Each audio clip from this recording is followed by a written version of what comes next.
Yeah, I tried to do the. Okay, this is way more organized. Yeah, I wanted to show you my new sketch and my new tone idea. Way You more. think this one? Okay, Oops. I wanted to go for something more simple but easier to read. Yeah, I mean, you always want to go to simplicity. I mean, if you want to add a little more complexity into it, that's fine. But start off with like the basic, organization, right? Yeah, Yeah, that looks really good, Andrew. thank you.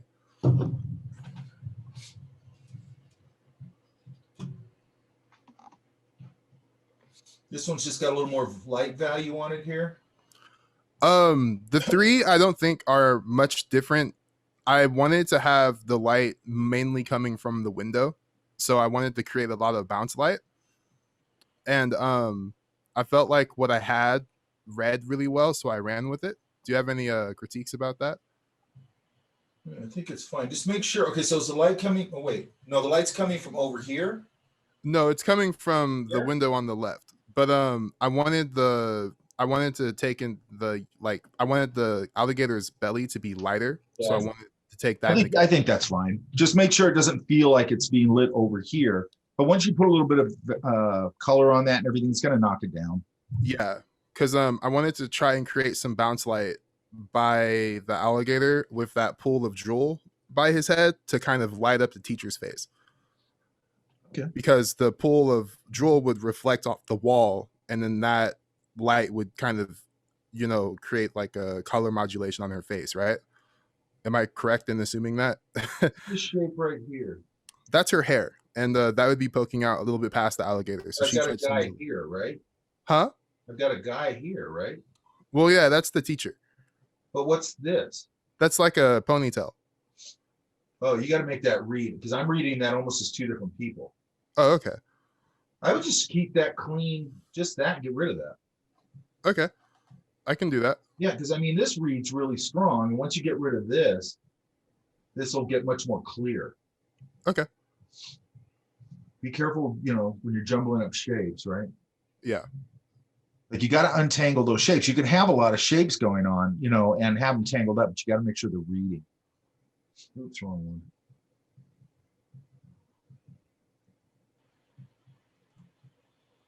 What happened? There we go.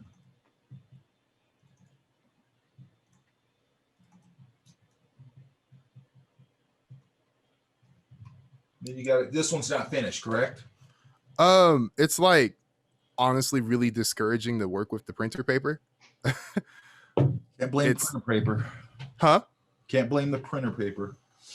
You can still control color and value. You can't manipulate the washes, I get it.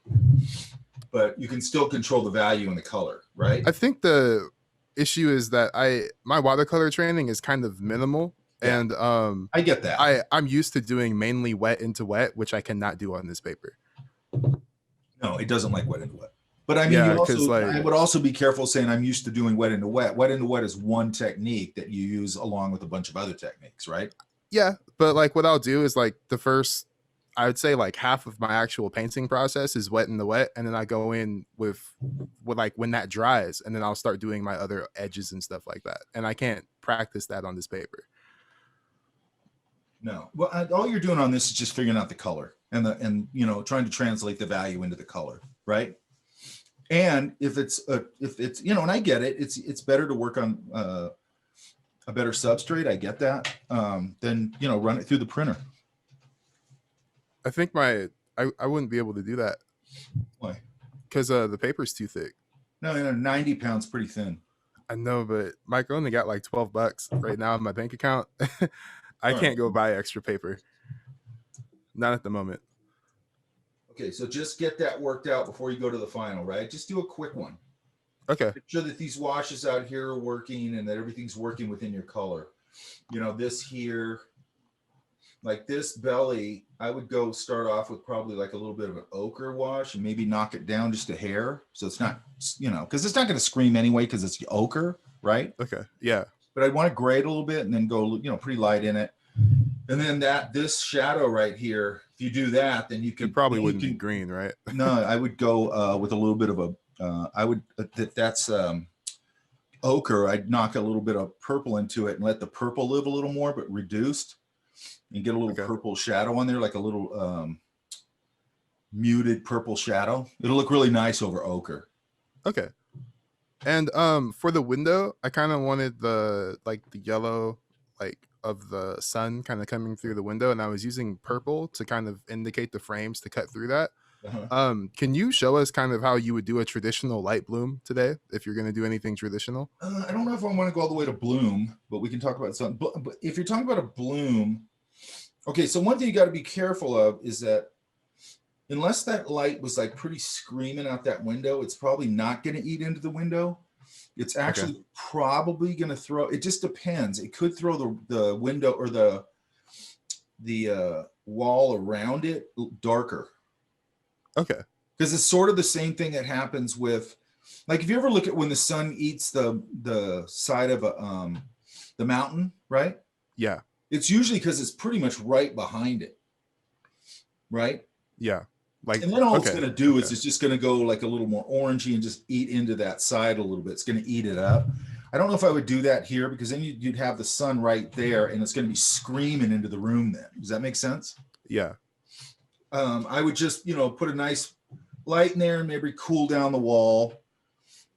And then see how dark you need to go. And I would also look at that, get some reference and look at it. But usually it's sort of like when you have somebody in there like backlit and they go pretty dark, right? Yeah. So it's sort of kind of the same idea. Because what you're, and yeah, sometimes it can kind of crawl around, but it's usually going to kind of darken that.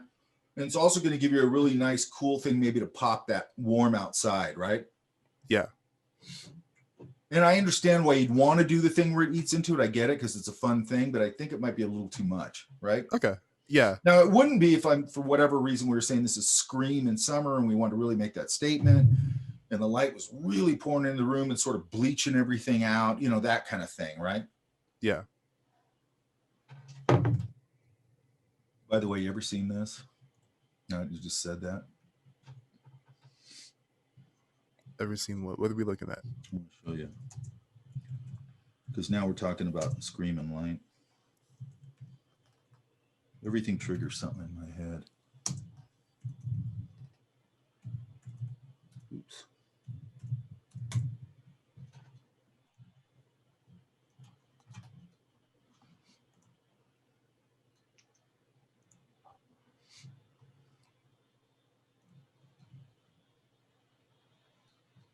Where'd it go? There it is.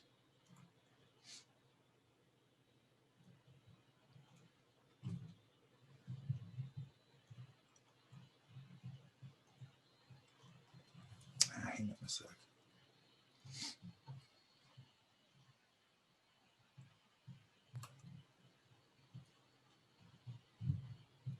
It's by John Singer Sargent. Yeah? Oh, yeah. That's pretty cool. You have to get a good scan of it. Like here. I think that's a good one. I love his work. Yeah, man.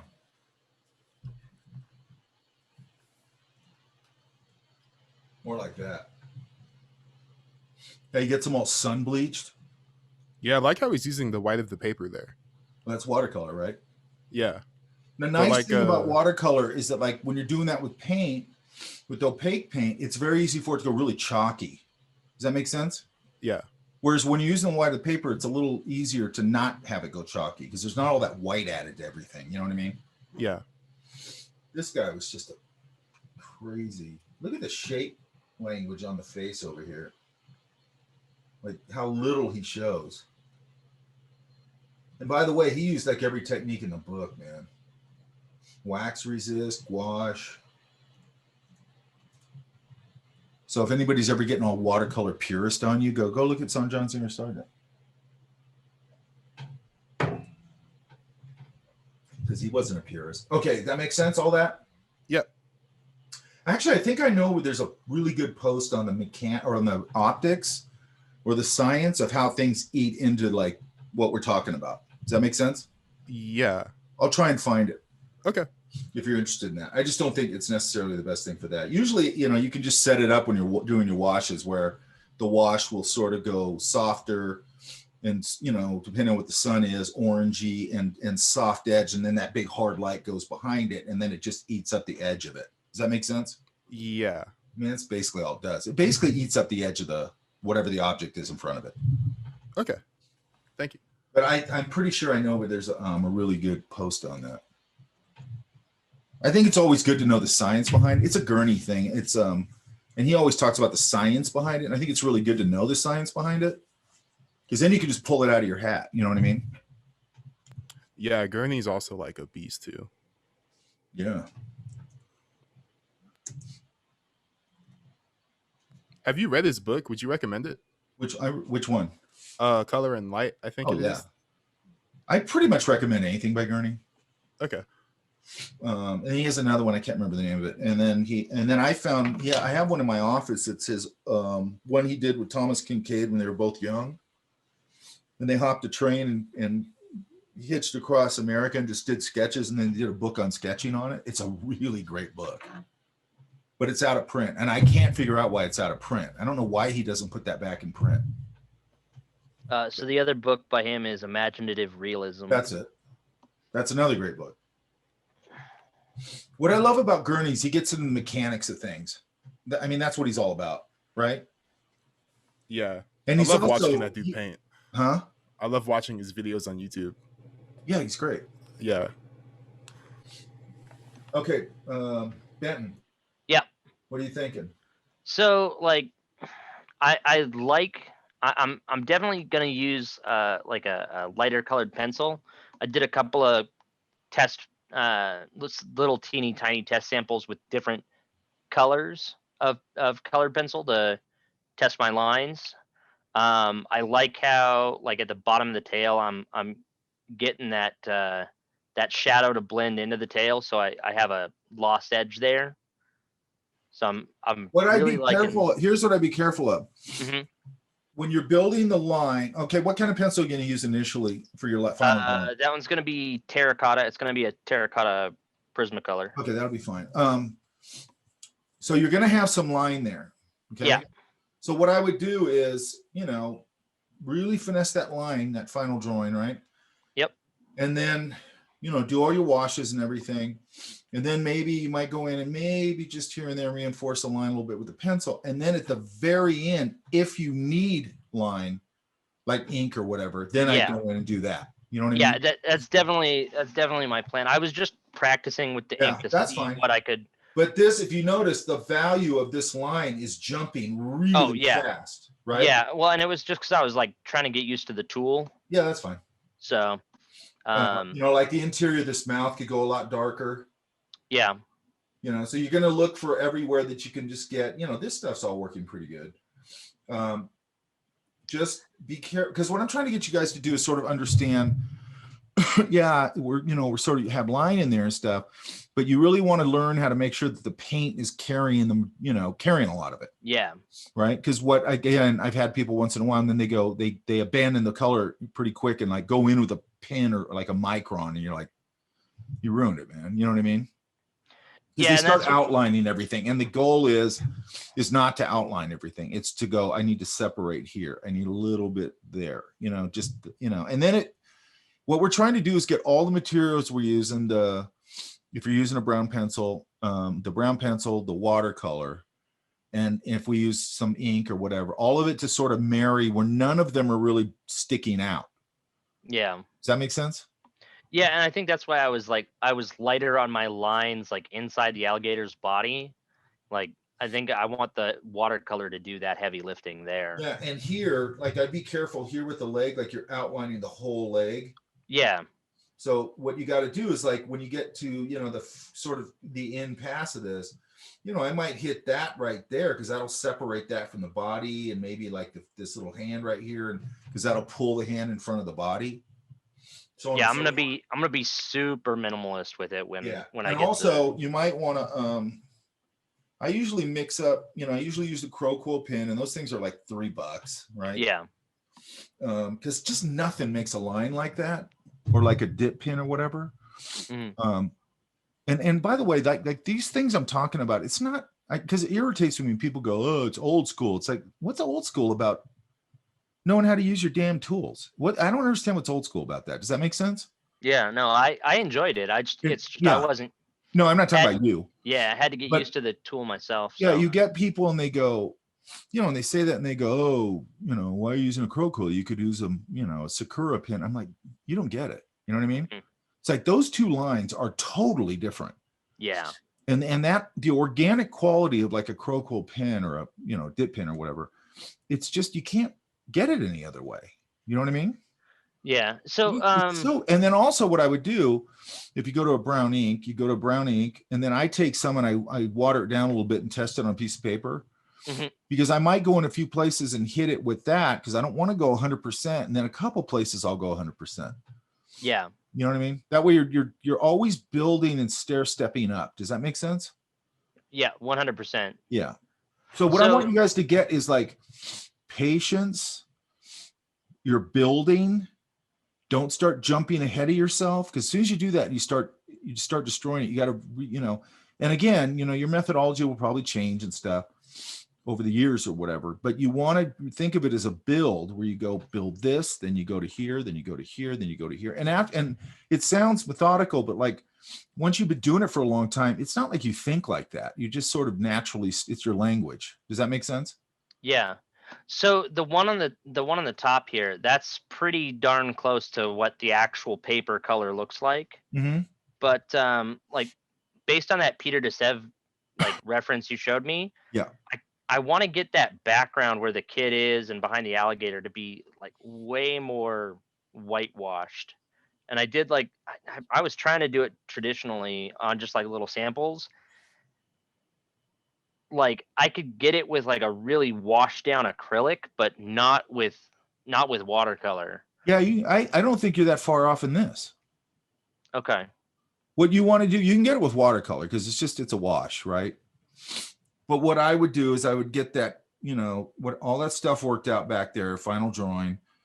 And then after I stretched it and all that, then I would just wet that, and I would go, I'm going to go a little ochre, and then like maybe just a little hint of the red in the shirt, and just being real loose with it. And then, let it dry and then see where you're at.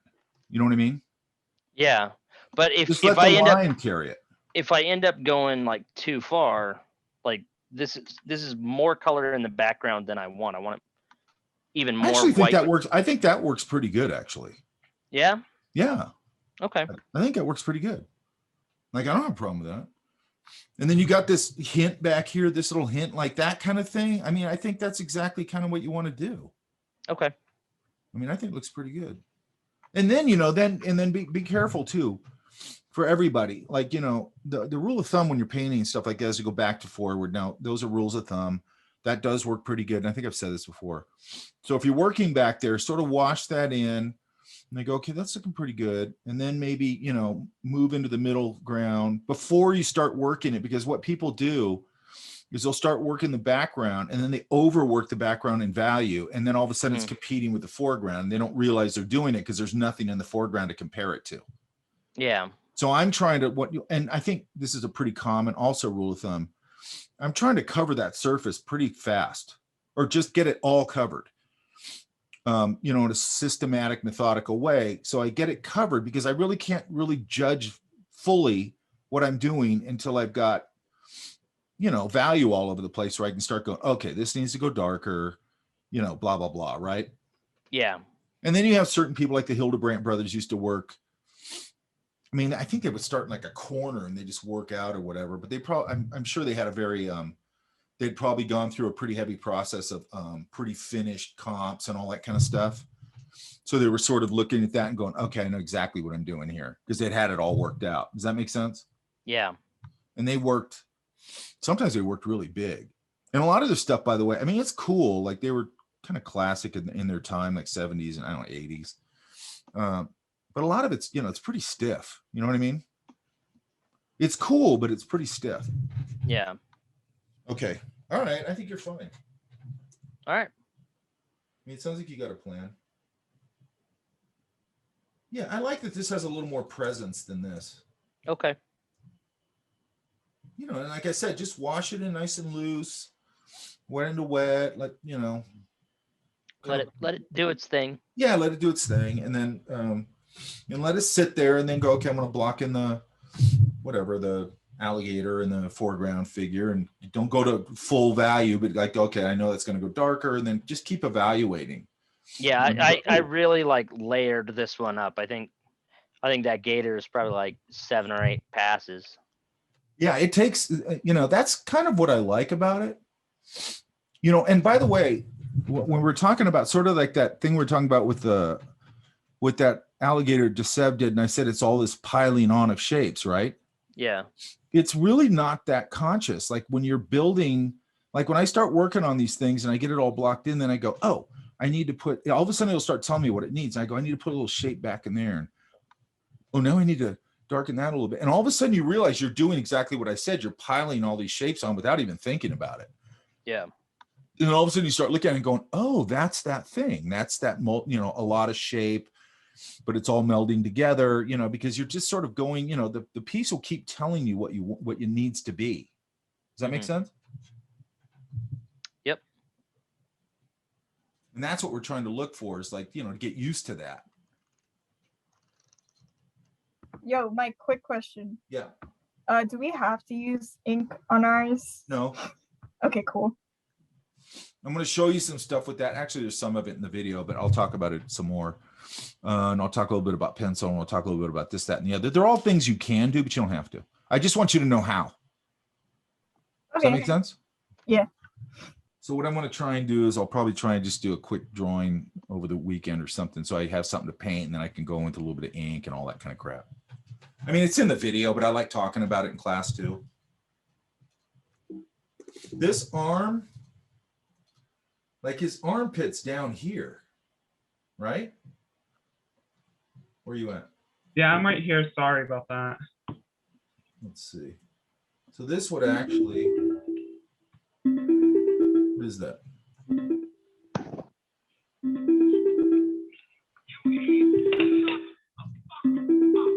Oh my God, sorry about that. My phone's going off. Oh my God, Jack. I think you can tell it to turn itself off. There you go. Okay, I want to get rid of this. Hang on.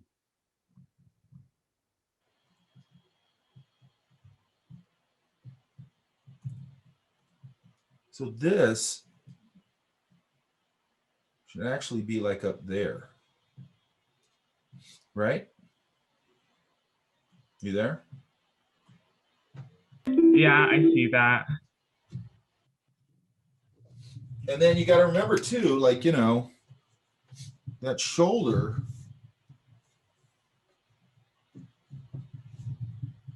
I think I don't know if we talked, I think we have talked about this. If you're looking at a figure, one of the things I always look at is the line of action on that shoulder and how it relates to the head, and then how it relates to the hips. Does that make sense? Yeah. So if I've got this shoulder up, that's going to be doing that. And then there's that. If I'm really thinking about how the anatomy works or whatever, and then this is going to come up here, and then you got that armpit right there. And then then this is going to, if I go like that, look at my shoulder, it's almost touching my ear, right? Yeah. So then I go, okay, that's not bad, that's fine. And then I can get a fold there, it's pulling up. Right there, right? Mm-hmm. And again, it's not, I want to make this clear. We're not doing realistic drawings, but we can take little things from, the real world, obviously, right? Yeah. We're stylizing. Yeah, I'll fix that in the in my drawing I have in the pre-drawing. So I'll fix it before I transfer it. And that hand would be facing more this way. Like that. Okay, then. Now my arm's too long, but that's fine. And then this probably isn't going to hug him. There's gravity there, so that's going to pull away from the body probably. Put it fold there maybe. And then I'd wrap that. Brush is too big. I'd wrap that sleeve around the arm a little bit. Maybe there's a pull fold there. You know, and then here, you know, and the only reason I'm using folds is just to give me some cool strategic design stuff. I just look at folds and things like that, especially in this context, is design stuff. It's not, I'm not after realism. I'm just after like, what can I do? You know, and then some people push it way out of that. I might wrap those around. Whenever I can wrap what do you call it? You know, there's probably a little fold there. It just gives me some stuff in here so it makes the shapes a little more interesting. I don't like the second one. You know, just look at some reference for that. And then here, there's going to be a collar right there, so you might just thicken that up a little bit. And then make sure that we're reading this. It's got to be, you know, when you're drawing stuff like this, if it's, you know, I just sweep it. And then I can round this off a little bit. And I'm always thinking about that. You know, I want these corners a little more rounded.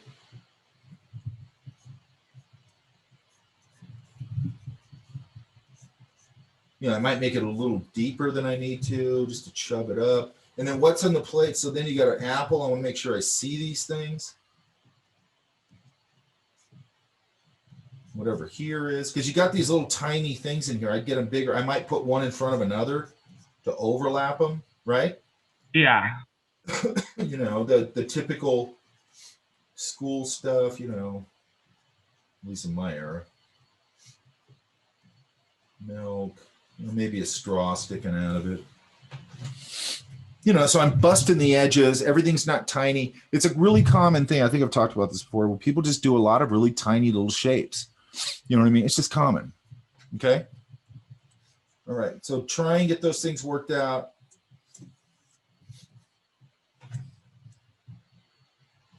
You know, where your shadow value is going to be.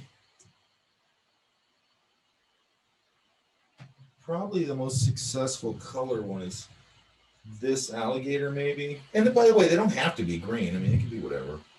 I mean, yeah, I try to push myself to do And different then maybe colors. this combination for the kid, that feels a little more natural. This whole purple outfit, I mean, I would have got beat up if I wore that when I was a kid. Right? If I had a purple outfit. Or any all color outfit, if I would have had an all red outfit. I mean, back then they'd beat you up for anything, but. Okay, does that make sense? Yeah, so you like the alligator in number 4 and like the kid, In number the 1. combination of number 1 and 4 for the kid, right? And then here, this background feels a little more coherent. Back here, I'm not sure what's going on, or here, or here. Okay. Here, then. I know there's a window and all that. Okay. And then I'd probably just flood some foliage in that window when you're done, right? Yeah. And then, you know, make sure that the wall's believable. Like, I don't really have a problem with that color. Could be, I mean, it's a kid's room, so they might paint it like a more colorful color. They might. Does that make sense? Yeah, well, I'm trying to go for like a cafeteria kind of look. Okay, that's fine. Look at reference though, right? Yeah, that's what I've been trying to do. I know, and the thing is, when I say look at reference, it's like, you got to be careful. And I know I've said this, but you got to be, another part of what I'm trying to get you guys to here is like, start learning how to use reference, which is tricky. You know what I mean? Because you're looking at it. I'll sometimes I'll just look at it and sort of learn the shape language, and then I turn it over and I don't look at it.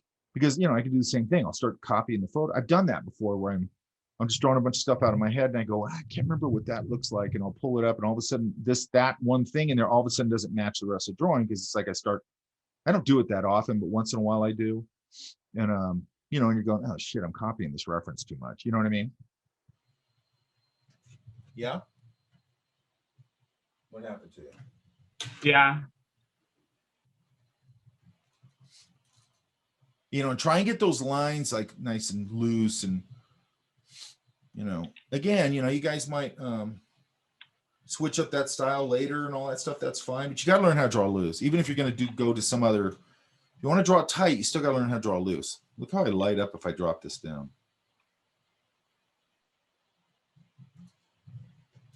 Okay, where's Gavin? I'm here. The figure looks better, and this looks more readable.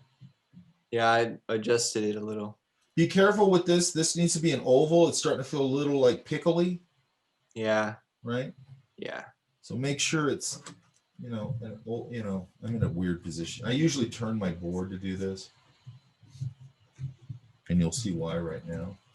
But, get nice and, this is it's an ellipse, right? Yeah. Don't make sure it just doesn't have pointy edges like that. Make sure it's not sort of becoming sort of sausage-like, you know what I mean? Yeah. And by the way, always turn your board. So if I'm going to do this, I'm going to, whether it's a reel or in here, I'm going to turn this and get myself to, wherever that is comfortable for me, then throw down that ellipse. Yep. Like you never want to do an ellipse like this or in some weird angle. It's just, you want to turn that board if it's a, whatever it is, and just, hover over it, ghost it, drop it. Does that make sense? Yeah. That'll give you a nice clean ellipse. It's also good just to get a page in the back of your sketchbook and just do ellipses. Do narrow ones, do bigger ones, maybe go, this one's on the horizon line and then they're getting bigger as they go down, and then you can do them at weird angles and stuff just to practice. But just, a lot of ellipses to get that, to make sure that that's working. Yeah? Yep. Oops.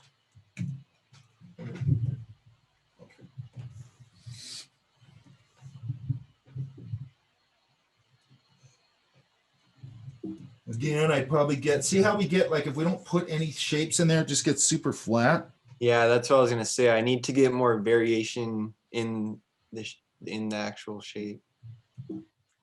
Hell, hang on. I hate that sound. Okay, what's going on here?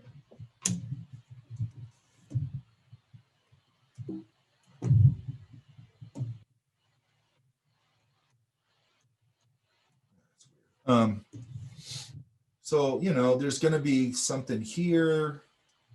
Maybe there's a little pull fold there. Maybe you put a pocket on here. And should I add the details with the color or with the drawing before? You could do a combination of both. You don't want it to all be drawing. I would do a lot of it with the color. Yeah. You might just kind of ghost it in there so you got something to look at, where, so you place it. Yeah. Design out the hair a little bit, whatever his hair is. And I know you're going for a simple kind of look. That makes him look a little older. And then make sure this, has he got eyebrows? Mm-hmm. This up here could probably be a little darker here. Probably when I got to the watercolor, I'd warm some of this up a little bit.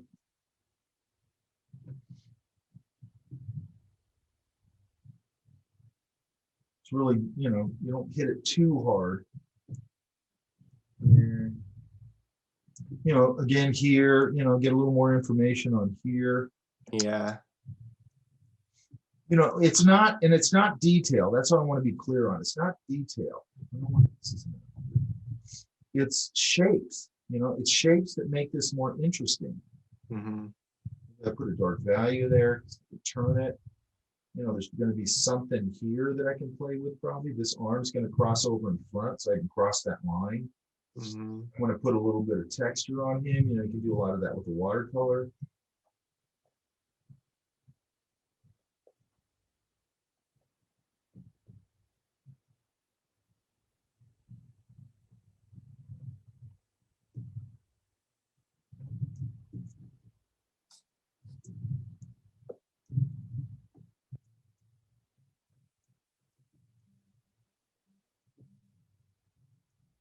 If my light's up here, my lines can get a little heavier away from the light. So you just putting a few folds in there helps out a little bit. Yeah. I might kind of flip this front of his foot so I see the bottom of it maybe. If it works, you get it here. You're going to want to get some texture on there. A lot of that can be in the color, but I might add a little of that in there. Make sure this eye is working. They're Mhm. very Seussian. By the way, did you guys hear they're going to stop printing certain Seuss books? Yeah, No, I didn't hear that. there's like 5 Dr. Seuss books are going to stop printing, which I think is just bullshit. But whatever. Why they're too offensive? Yeah, I don't remember anything in a Seuss book being offensive. I know. I mean, I There's- grew, what is it? There was some racist like drawings in Was some it? of them. Yeah. Yeah, Yeah. okay, but the ones I saw are going back before he was Dr. Seuss.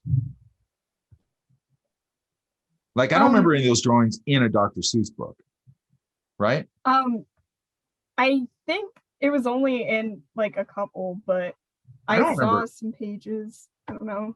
My mean, question, go ahead.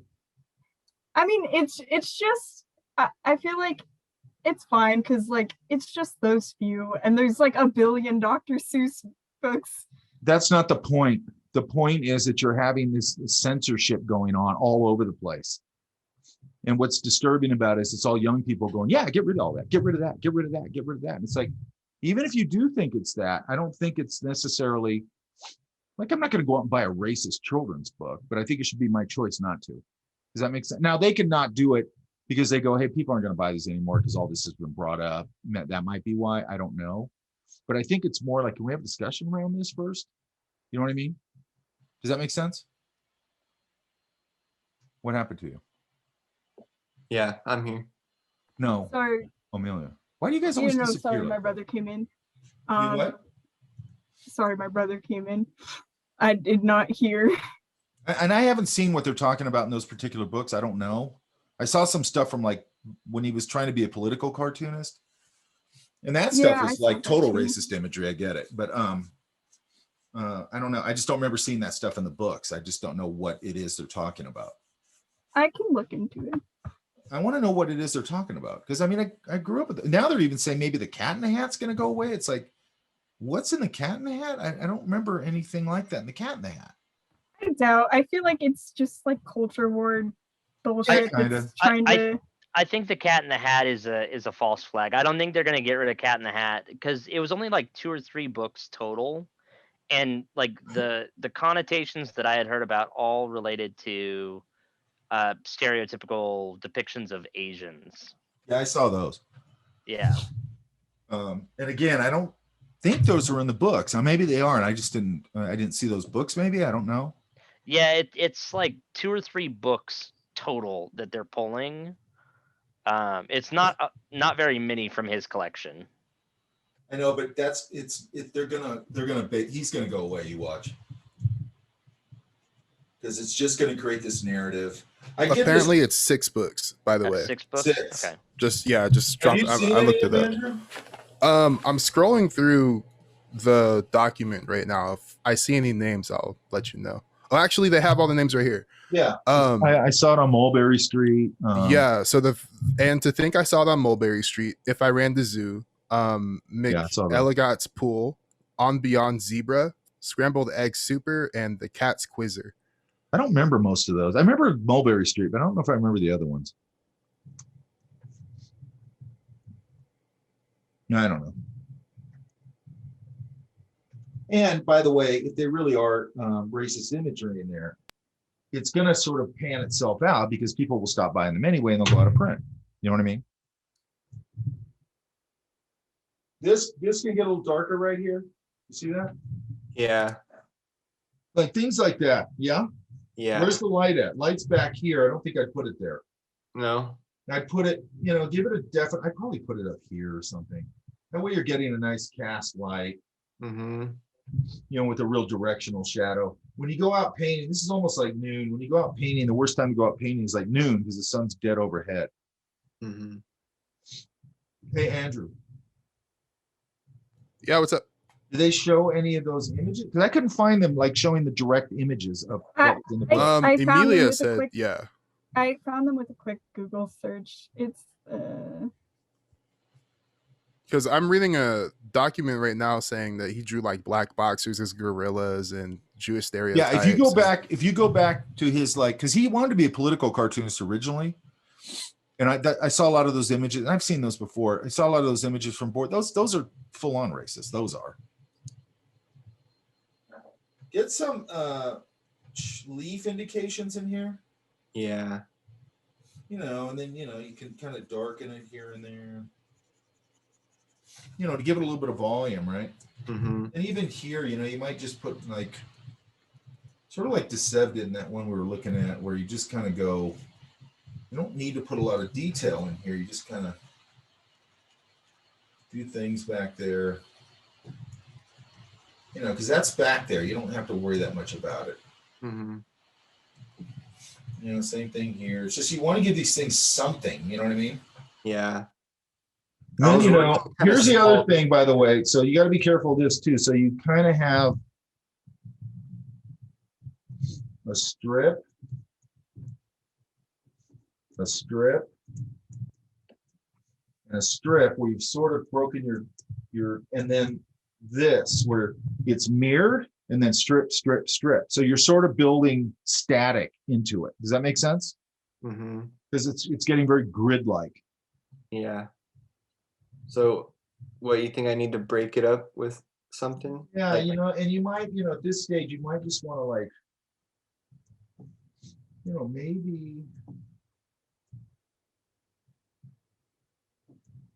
maybe there's like something back here that you can break up, a little bit of this. It's not such a strip, Mm-hmm.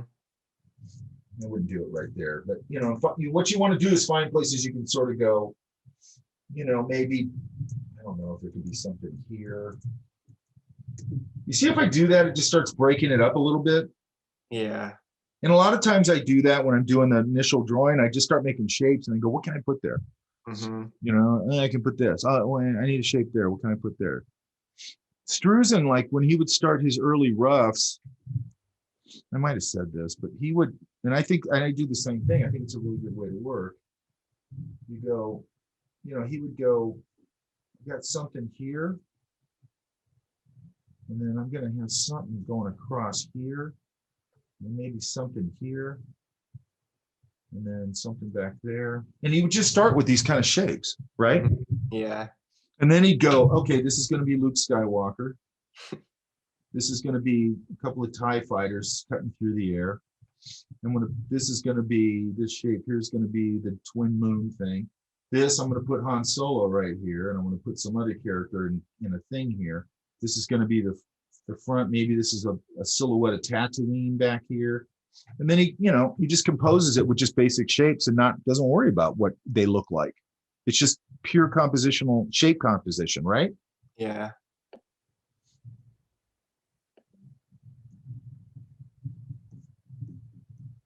And then you plug in your figures, right? Mm-hmm. I'm always trying to work as loose as I can.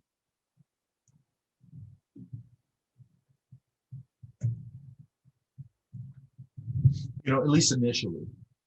So if you see we do that, maybe it starts to break it up a little bit where it doesn't feel so static. Another thing I would do is maybe, I don't know, maybe put, maybe some grass growing out of the, you get it growing out of the sidewalk a little bit. I was planning to do some of that. Yeah, and that'll break up that bottom. Another thing is, maybe get a sidewalk crack there. Yeah. Yep.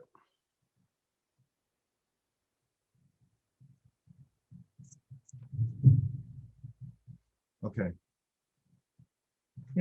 Where can I put maybe not like that one. Be careful too with this dress. Like when you're doing a dress, I don't know if I said this, like, it's a bell. So I might do that, flip this, I can get a little bit of that. If it's pleated, I'll come down here, I'll compress it as it goes around, and then I can pull these up and let them fold in front of each other. Then I can do my cut line on it or a fold or whatever. That means that this now would end up over here. Maybe this would come here and then jump over here. And then that starts to also give it volume where it's crawling over the thing and changing. Does that make sense? Yep. And what we're trying to do is use these very basic things out of the real world, it really and push them into a design sense so we can get some mileage out of them. Yeah. Yeah. You know, so they feel a little bit natural. This line might come over that one. I might flip the back of the shirt a little bit, the sleeve. I do that a lot, and not just me. A lot of people do. You know, make sure clean up this leg. The walk is much better. Hey, Andrew. Yeah. You have a sheet of 140 pound, right? I went and I bought, I think 260. 260 Yeah. pound? Yeah. I don't know if I've seen 260.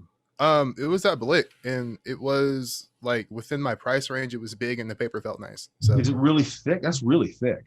no, it's not too thick actually. It has to be because 300-pound watercolor paper is super thick. It's Well, I know that burnt. 300 pounds, like it's almost like poster board, but this paper is like it still feels really light. It might just be because I'm me. And it's watercolor paper, right? Yeah, it's watercolor paper. Arches cold pressed. Oh, it's Arches. It should be fine. Just don't use 90. Gavin, you see how I put a little shadow value here in the grate? Yeah. All that stuff kind of helps a little bit. Now, what are we saying here? It's shape. It's just breaking up shapes and making it more interesting, right? Everybody Yeah. goes, it's detail. I haven't put any detail in here, but it's plussed it up a little bit. Does that make sense? Yep. Also here, you know, have a point of view here, maybe a leaf breaking there. I usually use that to break the shape. And then I can get a darker value here. Also, this, I wouldn't use this green and then this is green and, you know, this is green. Maybe this becomes a little more warmer, right? Yeah. Or this could become a lot darker, you know, so it pulls forward a little bit. All that stuff, yeah? Mm-hmm. Okay. You know, and then I kind of tweak the face a little bit on her. All right, I'll mess with that. Because you want to get a, see how her nose is flattening off there? Yeah. Oops. You know, I just want to get a little indication of that nose. Oops, that's too low. There.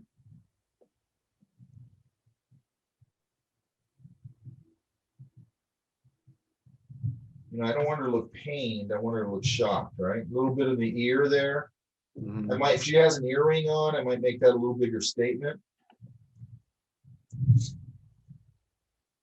How's this going to get lit?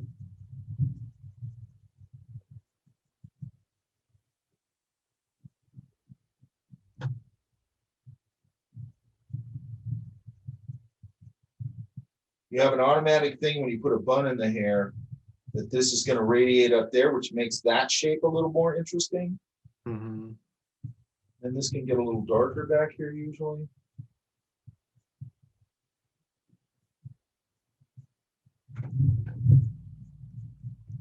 Maybe a little droop in the hair there. You know, right? Yep. I don't like that. There you go. I like she's wearing pearls. You know, this one can go behind that one as they roll off this way. You know, so as they roll off this way, they're going to go in front of each other. Yeah? Yep.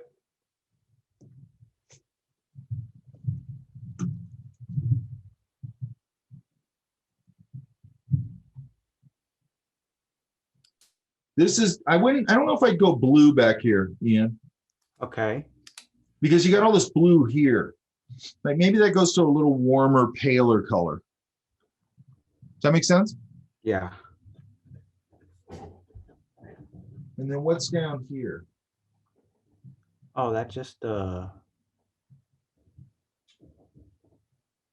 fish? yeah. Okay, you can do that. I'd work this guy out a little more. The face. Yeah. Yeah, the He's standing very rigid. You know what I mean? uh-huh. So maybe, you know, maybe his hands go in his pockets or something. You know, that way I can pull this out a little bit. Again, flip that shirt behind there. get a Uh-huh. collar in there. This is front of this cap. You know, and then I might do this where it's kind of folding over like that. Maybe his hands in his pocket. It's a weird angle. Again, I might be able to get a little flip there. Mm-hmm. Make sure the shoes are designed a little bit. It can be super simple. Just make sure they're designed. Yep. Okay. Yes.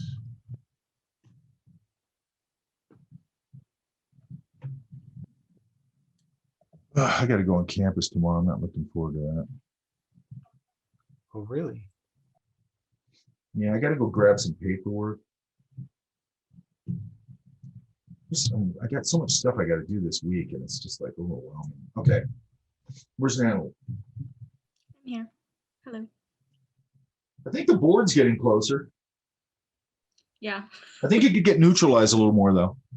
Okay. But other than that, I mean, it's getting closer. What are you using? What watercolor? No, color. In the, Right. in For the this, I chalkboard. use Magella watercolors. No, the colors. The color for the green. Oh, what color is it? I mixed. Is it a cool green? Feels like a cool green. Yeah, it was is it Hansa yellow and like phthalo blue? Yeah. And it was some red in cool. there. I forget. Oh, okay, that's interesting. Okay. And then are you neutralizing it with anything? Yeah, I added a warm red to it. What is it? Throw a little red there, it'll knock it down just a little. I think if you just knock it down a little, you'll probably hit it. Okay. But I like how cleaned up it is and the way it's silhouetting him. I actually don't think it's terrible now. I mean, you know what I mean? Cool. Like this one right here is probably the most successful one right here. Yeah, that was my favorite one too. That's the last one I did. I think probably this comp is the most successful one, right? Mm-hmm. Losing a little in here, but other than that. Yeah, I scanned it and it like turned really white because I did put Yeah. a little bit of color on the ground plane, but like Yeah, it just white and Be careful here. Like, see how this is becoming very linear? Like, I like the way this one breaks up and it's a little more of a wash. yeah. A little shadow value. Right. So which one are you going with? This one? Yeah, I think I like that one the most because I have the most contrast between the skin and the desk, which was my biggest problem. Yeah. Well, that chalkboard is silhouetting real good. And I would have thought, if you'd have shown me that value, I would have said that value is going to be too dark, but it's not. Yeah, because I made the hair really dark. Yeah, that works. Cool. Yeah, go. This one. Okay, cool.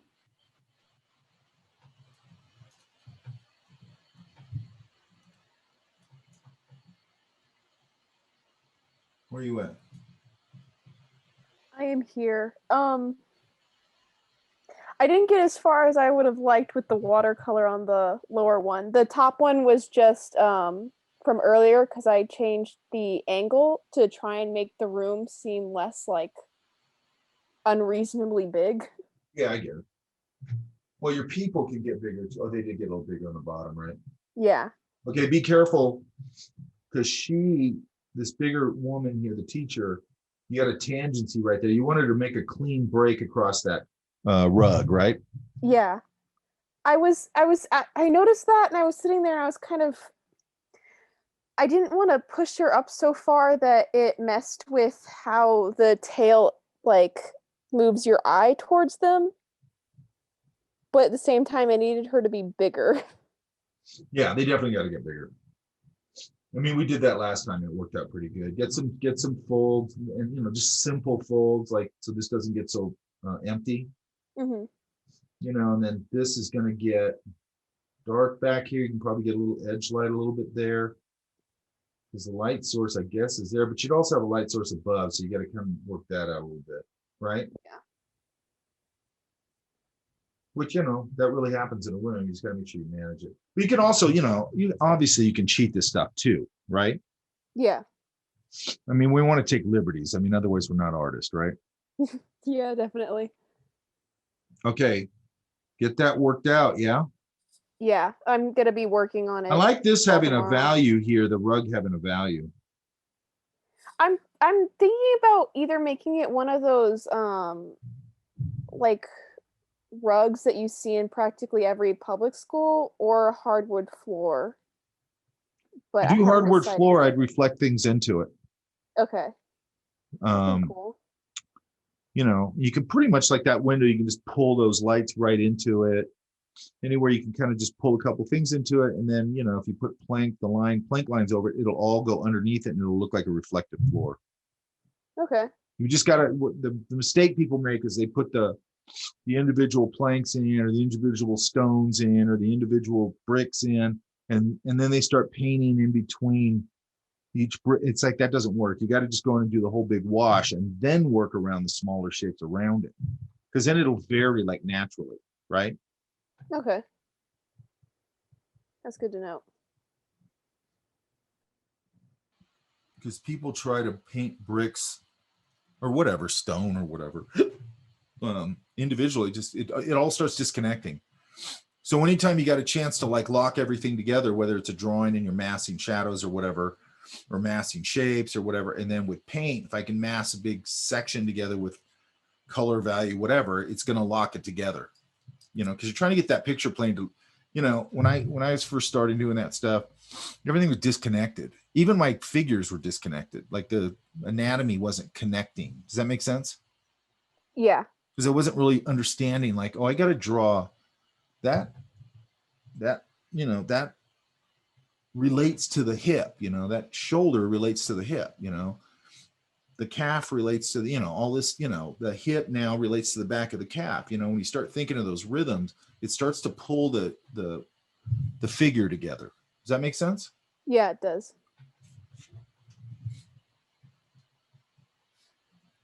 Okay, what other questions?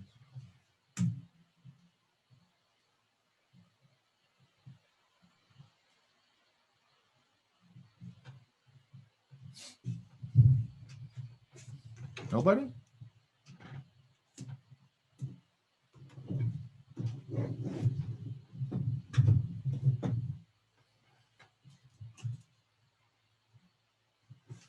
I have a bit of an unrelated question. Sure.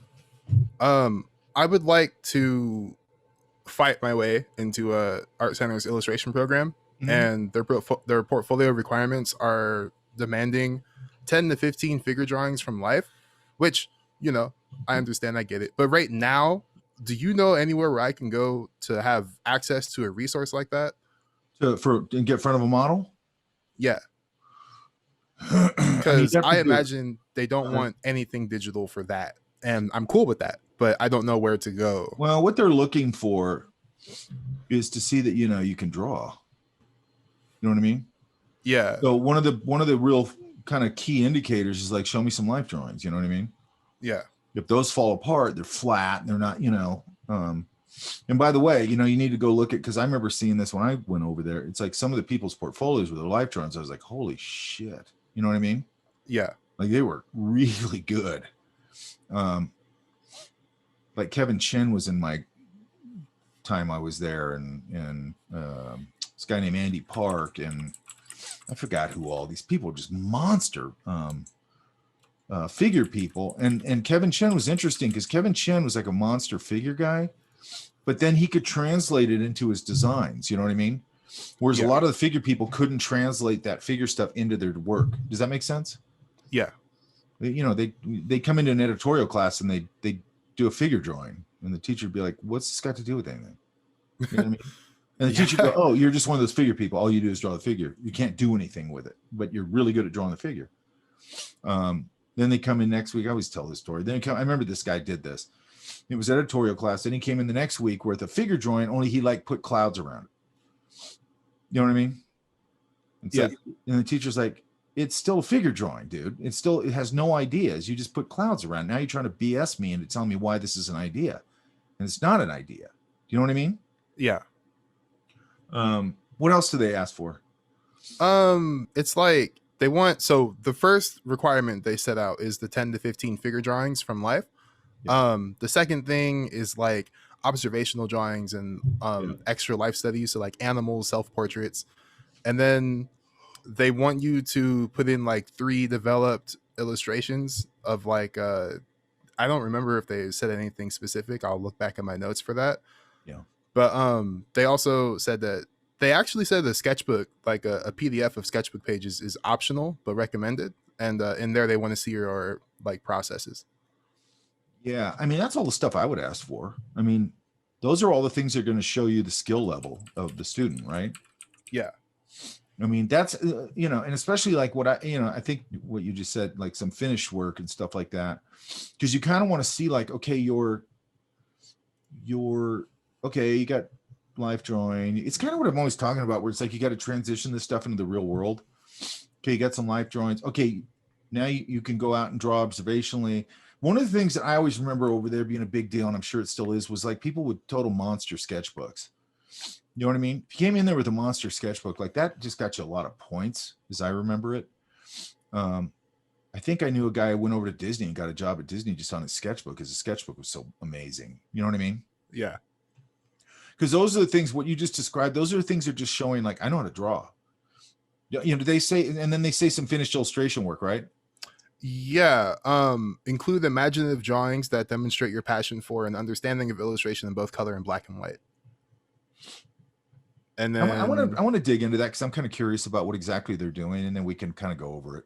Okay. And then the next point is submit 3 or more pieces that highlight drawing or painting skills and show the development of a story or concept. Yeah. So kind of what we're doing right now with this project. Yeah. Yeah. And you want to, you know, after you get out of this class, then give yourself a project, you know, and go, I'm going to really tear into this. You guys see that okay? Yep. Yeah. Okay. You want to use these loosely. Okay. So let's go here.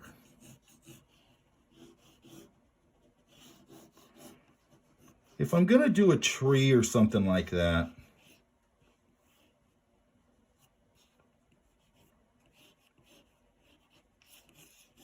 I want to get it asymmetrical. And for some reason, I always have to really struggle with that. I don't know why that is. Okay. You guys can see that okay. It's lit okay? Yep. Something, okay, so let's do this real quick. I'm going to try. Sometimes I use a spritz bottle for this. I'm just going to talk. What I really just want to say is I don't want it too wet.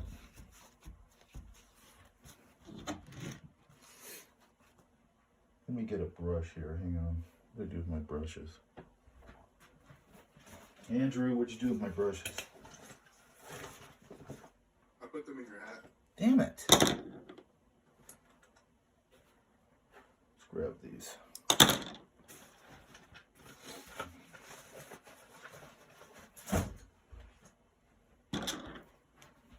Also, if you're mixing like a tree trunk or something, I'm going to go, let's do this. I'm going to mix a little bit of yellow and maybe dioxazine purple, maybe.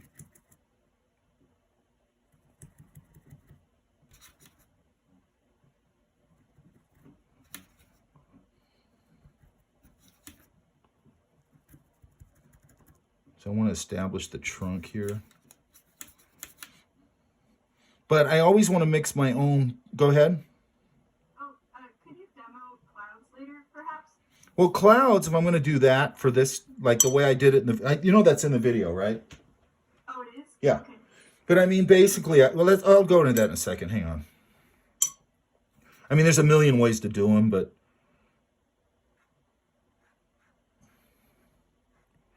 And also, I'm going to lift out some of this branch because it's like, when you go into the tree, a lot of times the tree is hiding, the leaves are hiding some of this, and I don't want it to be. Now, you know, how you stylize it, that's going to be up to you, obviously, right? So if you want, and then it comes down here, and then maybe I'll go, I'm just going to flood this a little bit down here.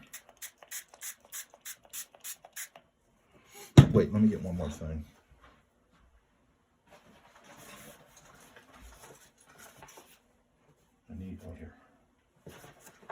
That's why you need a liner, a rigger brush, one of these. And I'm going to try and just get a quick green here. My palette's kind of dirty, so I forgot to wash it. Let's just go into a little bit of cobalt. I've been told that it's very un-artist-like to wash your palette. How do you feel about that? That's stupid. That's probably by people who aren't artists. Okay, that's what I thought too. But I mean, it's fine. It's, look, that's all personal, all that stuff, don't you think? Yeah, I feel like I want clean colors personally, but...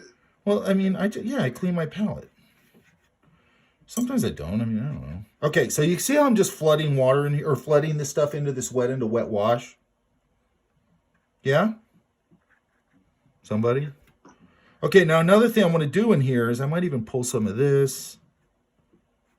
I want a little bit of warmth in here, so I'm going to grab some, I don't know, maybe a little bit of burnt sienna and some yellow ochre. Because I want to get some of this laid in while it's wet. Another thing, I usually spritz that's why I'm having trouble here. I usually spritz my palette with this bottle so it wets all my paints down. There. Okay, so let's go. That's better. A little of this. Because in here, I might even take a little bit of orange in there and warm some of this up. Yeah, that's a little better. Now,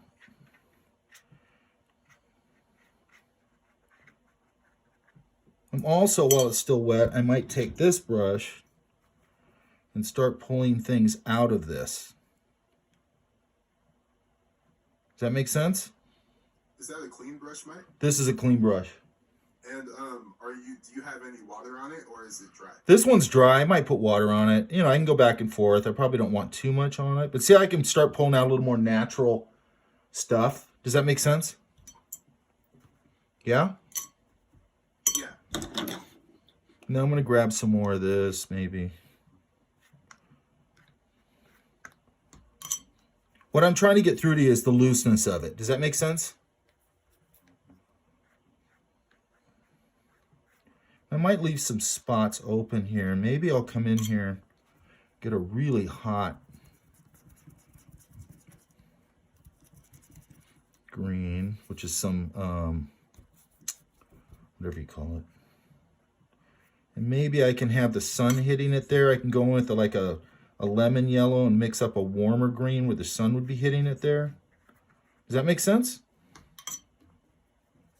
Personally, I get an issue when I do that, where like sometimes I put too much. So how do you go about like controlling what you're... It's all about how much water you got on the brush. Okay. It's just all about that. And then I'm also really thinking about my edges here. Does that make sense? Yeah. Like, I want this to all be sort of washy and loose.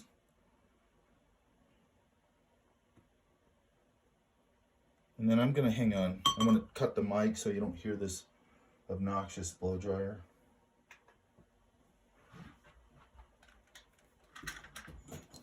He's saying it's a blow dryer, but it's really him taking some sips of vodka. A lot worse than vodka. Wait, let's do this. Let's grab here. I'm going to spritz this. Now I could do this.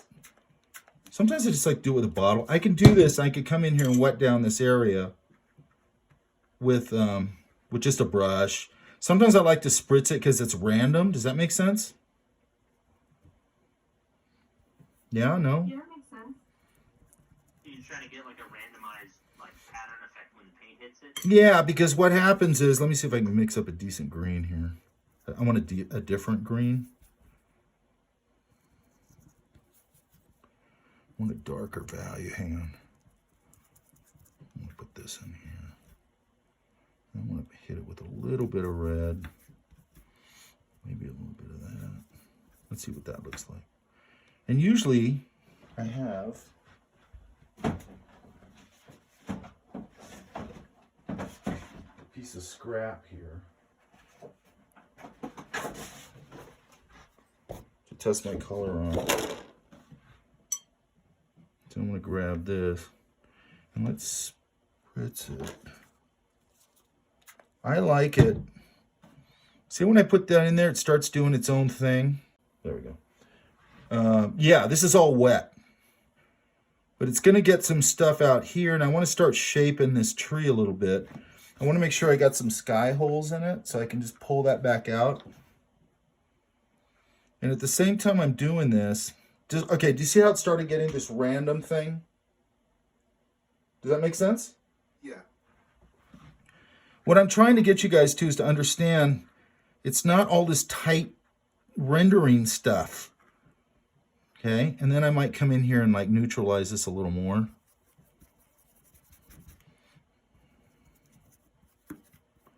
I got to get it to live a little bit here. Let's see what that looks like. It's a little too brownish. I don't like that. So I'm going to flood it with some yellow.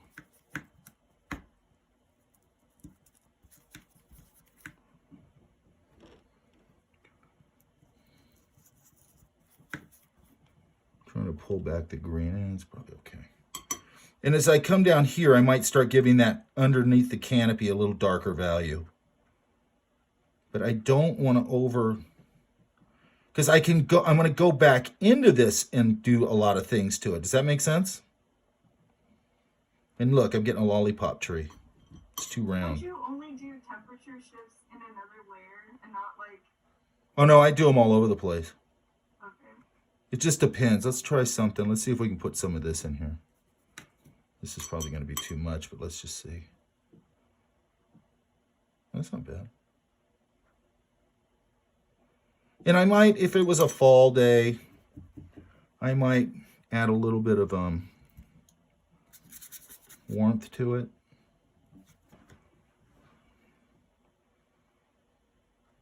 I could, you know, warm up this side a little bit. I could even hit it a little harder if I wanted. And then I'm going to go so far with it, and then I'm going to let it. And now look, I can also, I'm going to go through here and go, which edges do I want soft?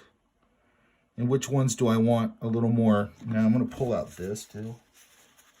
I like to get a sky hole in here and there. I'm going to pull this down. I feel like it needs a mass right there. And then I probably let it dry, and then I might go back into it and go, I'm going to pull, let's try this. I want to break some leaves off of it while it's still wet. I like to have some leaves that aren't connected. Does that make sense? Yeah? I bet you like a flat earth too. Yeah, I do. I'm a flat earther. Okay, so I'm going to start reinforcing some of these darks.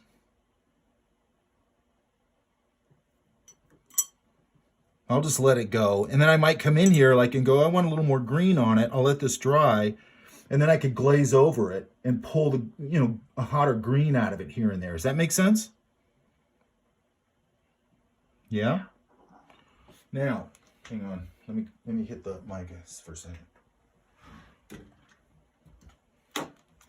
Now, who was asking me about the sky? Is that Amelia? I'm going to flood this a little bit. This is a really easy way to start it. I'm going to flood it pretty heavily so maybe you can see it. Now, you don't always have to start wet into wet, but for this kind of thing, I usually do. Now, I'm going to come back in here. Now, you also got to be careful that you change out your water enough because, like, it might... Yeah, I'm okay. Sometimes you'll come in here and all of a sudden you'll start flooding a color into the sky or whatever, and it's not what you want. And I'd like to have a little more sky hole in there, but I didn't pull it up. If you left it as just spray bottle squirts, Yeah. would you have gone in and dropped in your color for the sky and like left out some like cloud shapes, kind of like you did with the tree? Well, what I'm going to do here is I'm just going to flood it. So let's just take a blue so hopefully you can see it. Hang on. Damn it, I don't have a clean spot on my palette. Hang on, let me wipe my palette off. I'm using toilet tissue for this, by the way. That works really good. Let me try and flood some blue in here. Now, hopefully this doesn't get too thick. I'm going really thick. I might go that thick, who knows? What I want to do here is I want to get it, what you want to do here is you want to get it to gradate down because it gets lighter towards the ground. Does that make sense? You're already getting a cloud shape right there. Can you see that? What I'm trying to get you guys to understand is like letting these mediums kind of do what they do, no matter what the medium is. So let's see if that's enough. I'm gonna put a little more. I want it to go. Now I might flood some warmth down in there. I don't know if I'm gonna be able to pull that off. Hang on.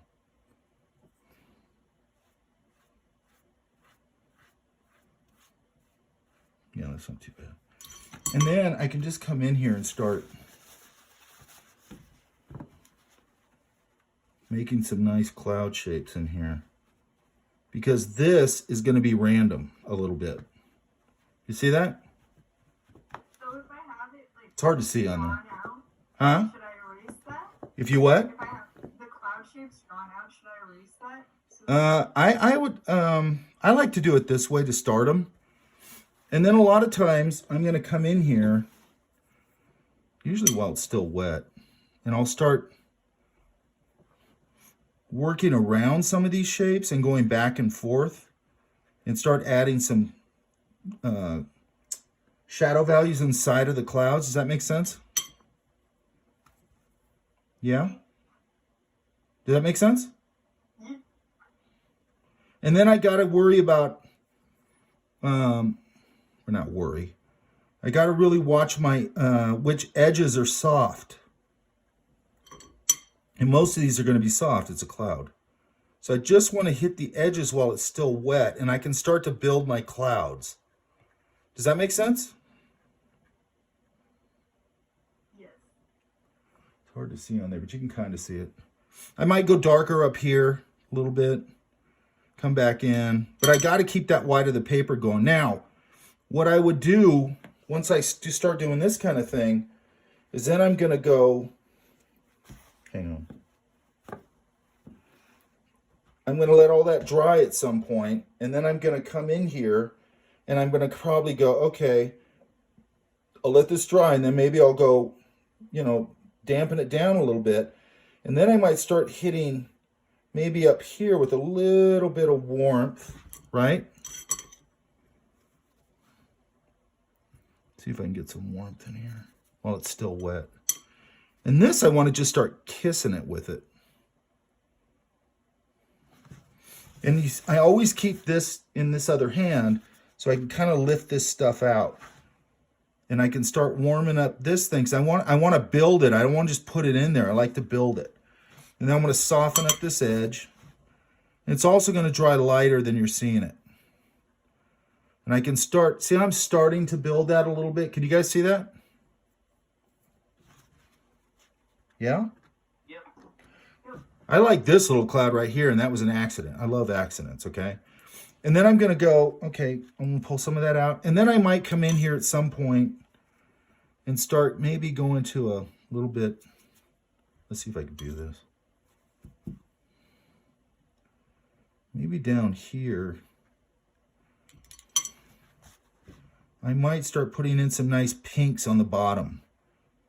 And I'm going to start getting these nice warms down here. Or down here, I might go purple.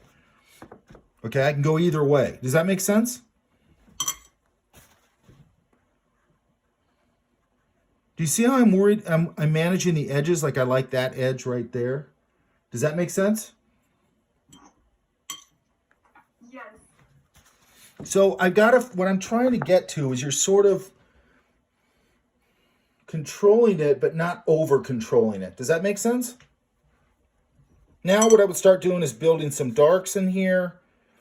I'd keep going in here on the clouds and start deciding on my colors, which I'd already know from my comp. And let's see if I can find, I want to get a little of this, a little of this. Mix a really light blue or a purple.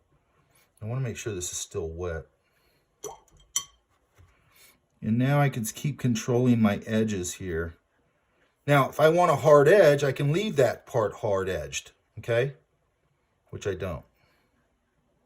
So I might have part of this that's hard edged and some of it that's soft edged. But you need to control that. Does that make sense? And now I'm starting to get a nice little cloud shape in front of that lighter or that cooler value. Do you see I can start building my clouds that way, you guys? Yep. And now, you know, I'm just kind of setting up. I'd probably put whatever's back out there. I'd put some blue-gray out here, and I'd start building this up, yeah? But I want to start it nice and loose. Does that make sense? Look. See that nice, clean little border? Yeah. Yes. Yeah. That's what I'm talking about. Right? You want to have a nice, clean border. Okay, that's enough of that. So that's just washes, things like that, yeah? But it's the same thing. Let me get some tape here. Because it's the same idea. That's what I want everybody to understand is this whole thing. Let me clean my palette real quick. Look at that. 2 seconds, all clean. It's one thing I love about watercolor. So let's go. Now you can push this darker. You can lean on this in a bunch of different ways, depending on the flesh tone, okay? I'm going to start the little yellow ochre. I'm going to hit a little bit of burnt sienna. Now I can hit it on burnt sienna a little more. I can knock in a little blue, cool it down and darken it. And I'm going to add just a little bit of red to it. So let's see what we got. That's okay. So I got this sort of generalized thing, right? I'll try and juice the color when I edit this video so you see the color a little more clearly. So it's the same idea. Let's say that I go, I'm going to wet his hair down to just everything. By the way, there's a little bit of pencil value on here, right? Yeah?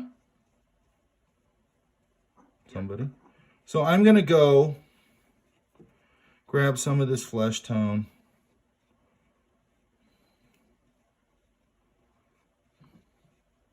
I'm going to put a little heavy on it just so you guys can see it pretty good. And while this is still wet, I'm going to do a couple of things. Okay, you can see that pretty good, right? I'm going to go in and grab a little bit of red. I want to use a fairly neutral red. And while this is still a little wet, I'm going to warm up the nose. I'm going to warm up these ears. I'm actually going to put a little bit of orange in the ears. When the sun passes through your ears, it tends to go orange. So I'm just going to start temperaturing this out. And I'm using like regular things here, but I mean, you can, I'm also going to do a little bit of pulling out here. So let's say, got a little light there. So there are lights there. I'm going to grab this little darker value here. I might have to wait for it to dry. Could also cool that down a little bit. So I added a little burnt or ultramarine. I'm going to hit that a little bit. And if you notice, I'm not being like super careful the way everybody tells you have to be with watercolor. And then I'm going to mix up, I'm going to mix up some yellow ochre and maybe a little purple. Oops, that's way too dark. And get sort of maybe a dirty brownish color, maybe even a dirty blondish color. Or I could go, let's go a little bit, let's see which one I like. I'm going to do a little red and a little bit of green and just neutralize it.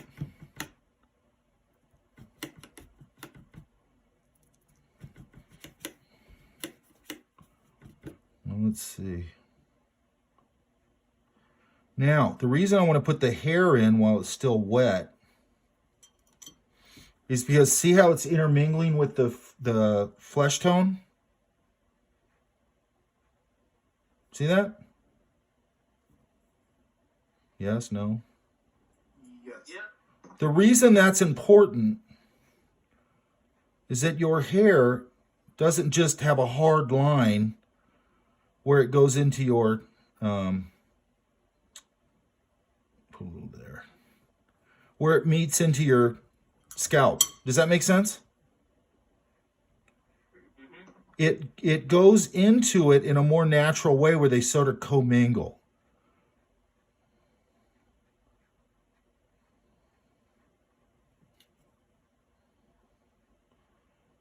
Like over there, it'll be okay right there.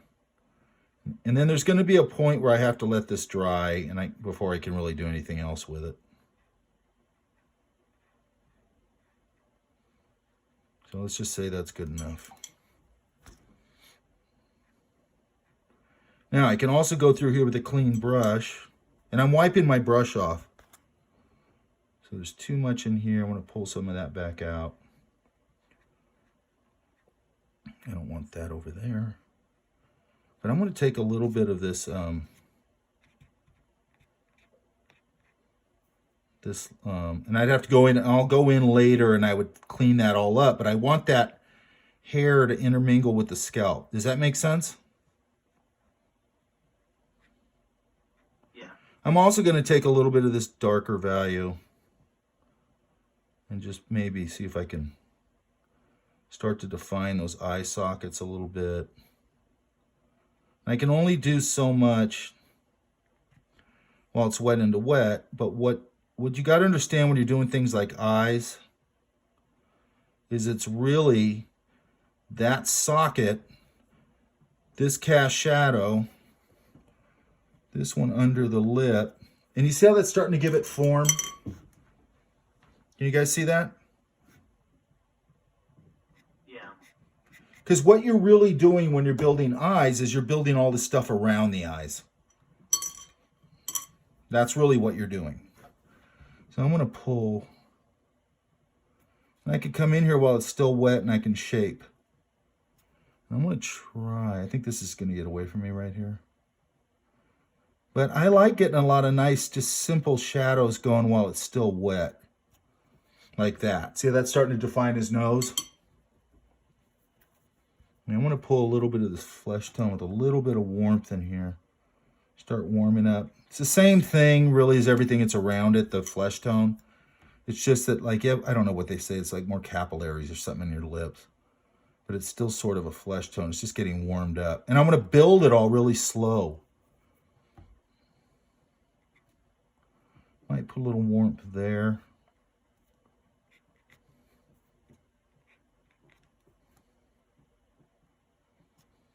And let's just say that's good enough. Let's dry it. Hang on.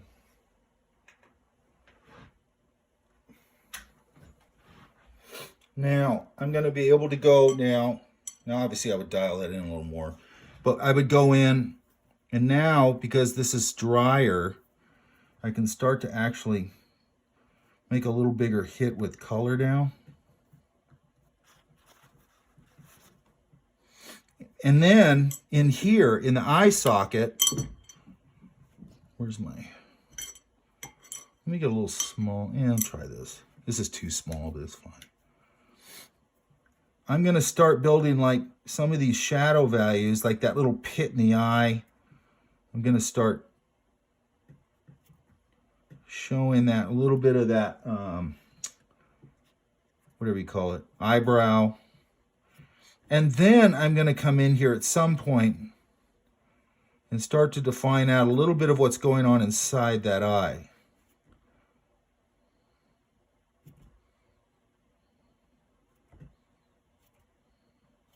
You see what I mean? Does that make sense, you guys? Yep. So I'm building these shapes basically around the eye. I'm not, let's cool this down a little bit. You know, and I'd also start to come in here and grab whatever color my hair color is.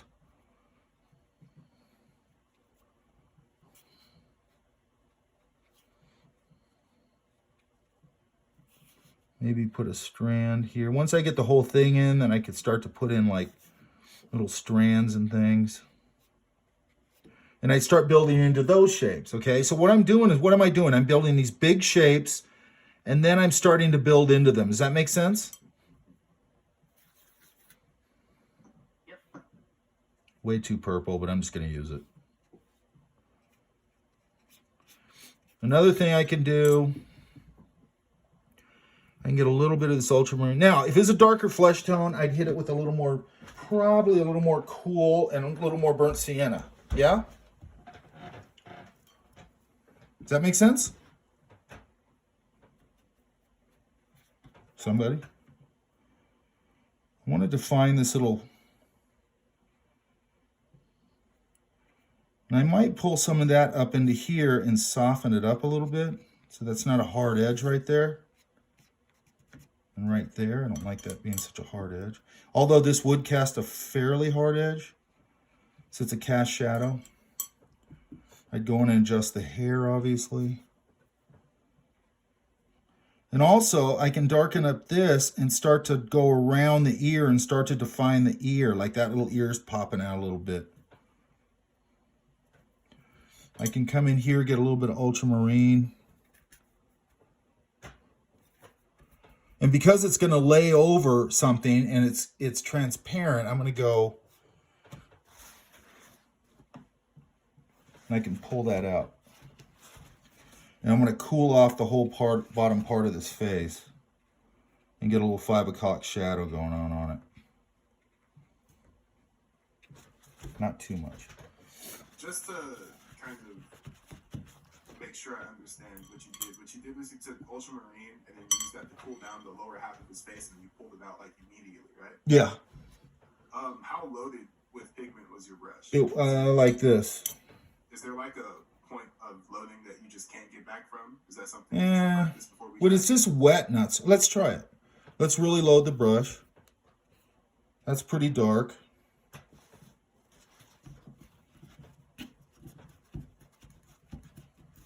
Then if I flood it a little bit, okay, yeah, it's like the same result. I can almost take it down to almost nothing. What I'm doing though is I'm flooding it with quite a bit of water. So I'm getting more of that. Just that. And then if I lift that out, it's just going to give me that little bit of that. I hit it pretty hard so you guys can see it. But that's going to dry up and it's going to actually dry quite a bit lighter. But so what am I trying to do here? I'm getting like a pinkish, warmish color there. So a little bit in the cheeks, a little orange here. And then I would look for all the other places where I don't like this mark at all here. I would have changed that before I ever committed to it. I don't like that it's just a brownish wash. I don't like that. I might come in here and start establishing really lightly some of this stuff under the eyes. What am I doing though? I'm trying to stay completely shape-based, right? I'm just building into shapes, right? Then I'm going to get a little bit of a warm. I'm going to just take a red and neutralize it with a little bit of green. Let's see if I can get something decent. Because I really want this neutralized. But I do want it to be reddish. That's probably fine. And then that's what I'm going to use for the nostrils. Because why? The nostrils has warmth in it. Does that make sense? Yeah. So can you guys see what we're doing? That we're building shapes? Like I'm building the shapes like this shape. There's a shape in the pit of your eye that I always lean on right there. And that's starting to define that round orbit of the eye or the eyeball, right? It's just, I'm building the shapes around the eye. I'm not doing this. This is what everybody screws up on with this. They draw the eye, you know.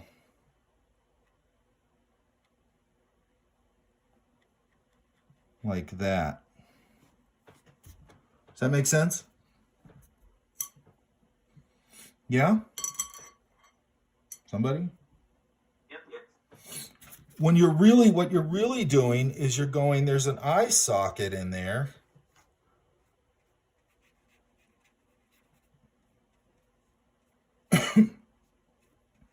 At the top of the eye socket is a darker value where you start getting the eyebrow. I know this is a weird color to use, but I'm just going to use it. So you start to get that. I could even, depending on what the light's like, I might even be able to start pulling the eyeball out of that. And this is all wet and wet, so it's like a little hard to do. But let's see, let's do this. Yeah, that's a little better. See how we're already starting to get a little bit of an eyeball there? You guys see what I'm talking about? You know, and then down here, I might get a little more of this business down here. I'm going to get a really dark pit right there. And I can keep going like this. I could go, this is probably too wet for me to do this. Hang on, let me do this.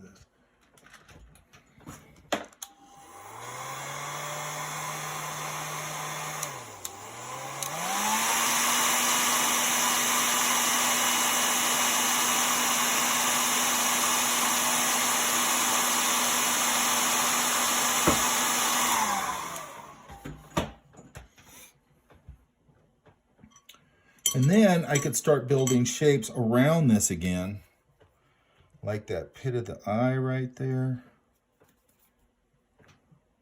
Try to get it. I want to get a dark value here. Hang on. I want to get a really neutral value.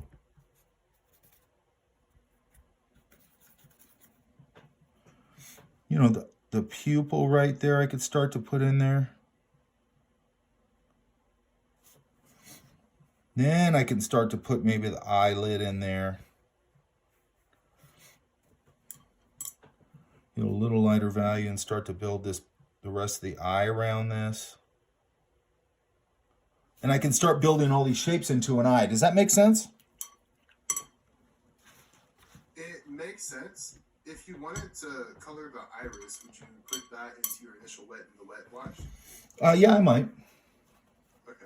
What I'm trying to do is like make this wash where it's based on my knowledge of what's going on here, but I just want it super loose and then I can build into it. Now I know we're doing a kid's book thing, so I get a little bit of that. You're going to get a little bit here. And I can just start building out of that shape. And then this is starting to feel a little bit baggy, like that stuff around the eye, so I can start taking advantage of that. Does that make sense? Yeah. And now the pupil's got to get darker again. Yeah, that's starting to get better. You know, and then I'd start building off this stuff, but it's like, again, now that's still a little bit wet, and I can't quite soften it totally, but I can soften it a little bit, which actually is kind of nice. You know, and at some point I'd come in here with, let's see if I can get it here. I mean, it'd be way down the line, but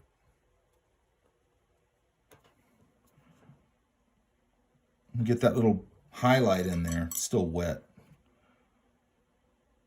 But I like painting this way, and I like sort of painting myself out in my corners. So I'd let that dry, and then I'd go back in and clean it up. Does that make sense?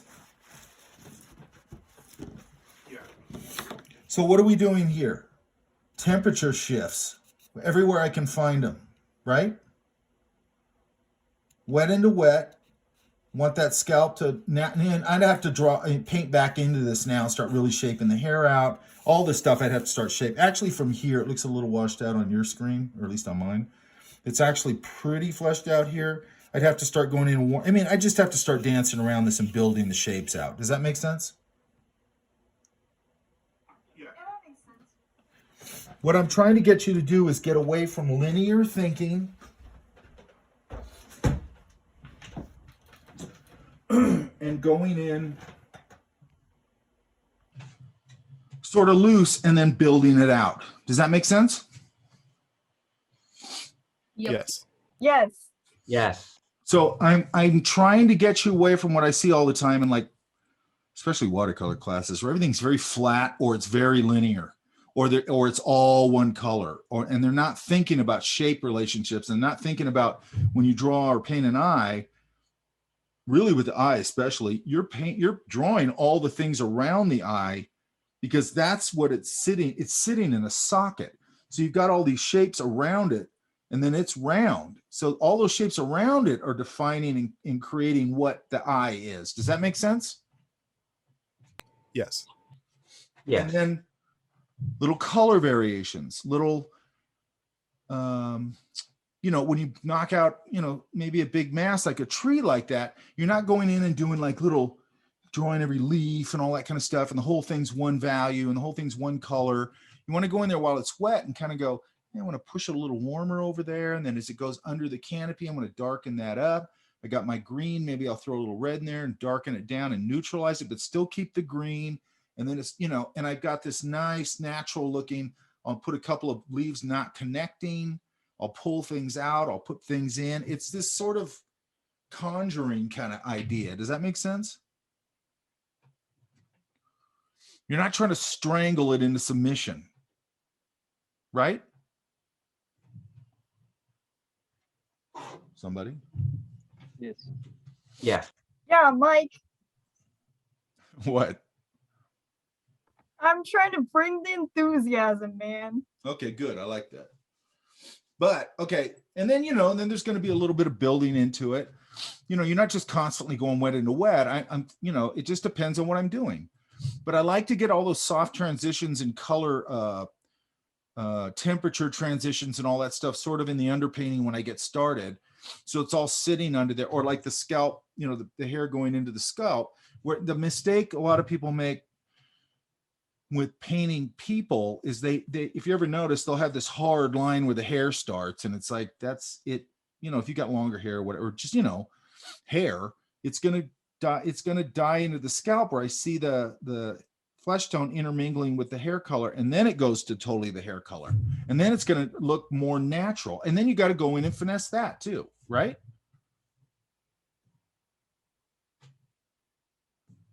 Yeah. Candace. All right, you guys. I'm making my point clear though, correct? Mm-hmm. Yes, definitely. Yep, keep it loose. And yeah, keep it loose, but not just keep it loose. We're doing two things. We're setting it up to get structured by building towards the structure. But the underpainting needs to be, that's where you can start moving things around and everything, right? Just like blocking in that face where you go, okay, I'm going to drop a little bit of red in there, a little orange over here, let them commingle, a little bit of the hair color. That's the same thing we were talking about with like brick or stone. If I'm doing a stone wall, I'm going to wash in all those very, you know, like the yellow ochre into the warmish, into those kind of charcoaly tones. Then I'm going to build my stuff in between it, and it's all going to lock together. Does that make sense? Yes. I mean, that's the way, to me, that's the way you paint. You don't paint like from a linear perspective. You paint from like, I'm putting the shape next to the, right here, putting that shape, bam, right there, that dark, okay? With that little light value right there. I'm building all the shapes around the eye. That's how you paint an eye, okay? Or anything else, okay? I'm using the hair to pull a dark color here, or a dark value, and wrap it right around the ear. So now that orange is bang, it's going to pop because I got a dark value, but then I'm shaping around the ear. So I'm always thinking about how I'm shaping around things to define the thing that I'm not even painting. Does that make sense? Yeah. Yes. Okay. Candace, you're like this big in your camera. Like it looks like you're like 20 feet from the camera. Okay, guys. So we know what we're doing, yes? Yeah. Yeah. How much do you want done by Monday? I'd like to see them, you know, stretched, mounted, and starting to block in. Like if you look at the block in one I did, I gave you that one first, and I gave you the whole one, correct? Kind of where I ended up with the block in, if you notice from there to the end, I mean, that block in is really light, you know, even though at first it doesn't look like it when you're just looking at it. But if you go to the end, you know, the values get really pushed. But I kind of like you to just get that block in down. If I can get that down, I think we're okay. Yeah. Make sure I'm gonna ahead. attempt more color comps tonight, so I'll probably be emailing you over the next day or so. That's fine. Okay. I was going to say, like, after you see that, then you probably want to fiddle around with your color comps a little bit, correct? Yeah. Yeah. What I'm trying to do all the time with everything is I'm trying distill the stuff down that it took me a long time to learn, and just give you the stuff that's like, I think it's important. And not do that kind of crap that I learned when I was learning like watercolor stuff, where it was just, I didn't learn that much. You know what I mean? Yeah. I mean, it's basically like 5 or 6 washes. We've talked about that. And now we're starting to go, okay, how do I do a tree? Wet into wet, do this. I'll put a big wash, gradated wash for the sky, start pulling things out. So now it's a lift out technique. The other one's a wet into wet technique. Then I'll go dry over wet, or wet over dry, which let the underground or the under part of it, all that stuff that I created underneath it. Now I'll start dancing over that with some more, wet washes, but everything's dry. And then, when you put down a wash, or you put down a stroke after you're not working wet into wet anymore, make sure you go, does that right side of the wash need to be a little bit softer? And you got to manage that, because if you don't manage that, you either end up with a painting where everything's a hard edge, or you end up with a painting where everything's a soft, fuzzy edge. You have to manage edges. Okay. You always hear that term, lost and found edges, hard and soft edges, all that stuff is critical. Okay. I don't care if you're painting digitally. I don't care if you're painting, it doesn't matter how you're painting. You have to learn to manage edges, or you will never have a painting that looks pro. Does that make sense? Yeah. Some of it's design stuff that you have to make decisions on, and some of it's like, oh, that's a hard cast shadow. The nose is casting a pretty hard shadow there. But even then I'll go, okay, I'm gonna leave that hard, but I'm gonna let it get almost dry, and then I'm just gonna soften that edge a little, so it's not too much. I'm just always managing all the edges, whether it's oil, digital, acrylic, it doesn't matter. Okay. You have to learn edges. Otherwise your work will never look cool. It just won't. Okay.